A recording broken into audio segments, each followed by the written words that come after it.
T20 world cup 2024లో team India star batter Virat Kohli ఆశించిన స్థాయిలో రాణించలేకపోతున్నాడు. ఇప్పటి వరకు 6 మ్యాచ్లు ఆడిన అతడు ఓపెనర్ గా వచ్చి వరుసగా 1, 4, 0, 24, 37, 0 చొప్పున పరుగులు చేశాడు. ఎంత దారుణంగా విఫలమయ్యాడో ఈ స్కోర్లను బట్టి చెప్పేయవచ్చు. ఇప్పటి వరకు కనీసం ఒక్క హాఫ్ సెంచరీ కూడా కొట్టలేకపోయాడు. దీంతో విరాట్ ప్రదర్శన పట్ల టీమిండియా మేనేజ్మెంట్ తో పాటు భారత అభిమానులు అసంతృప్తిగా ఉన్నారు.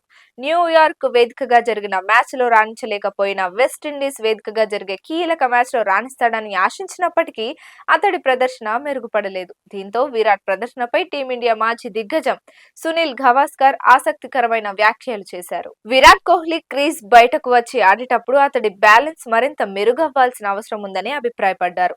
అతడు అవుట్ అయిన షాట్లను గమనిస్తే ఇది స్పష్టమవుతోందని అన్నారు.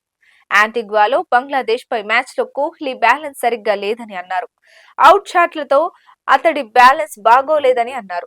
కోహ్లీ పిచ్ పై మరింత సమయం గడిపితే అతడి విశ్వాసం మరింత పెరుగుతుందని సునీల్ గవాస్కర్ సూచించారు.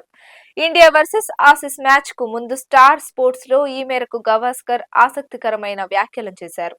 బంగ్లాదేశ్ పై మ్యాచ్ లో 37 పరుగులతో క్రీజ్ లో సెట్ అయినట్టే కనిపించడని, కానీ తాంజిమ్ హసన్ సాకిబ్ వేసిన స్లో డెలివరీకి క్లీన్ బౌల్డ్ అయ్యాడని గవాస్కర్ ప్రస్తావించారు. క్రీజ్ బయటకు వచ్చి ఆడాలని కోహ్లీ భావించాడని, బ్యాలెన్స్ లేక అవుట్ అయ్యాడని విశ్లేషించారు.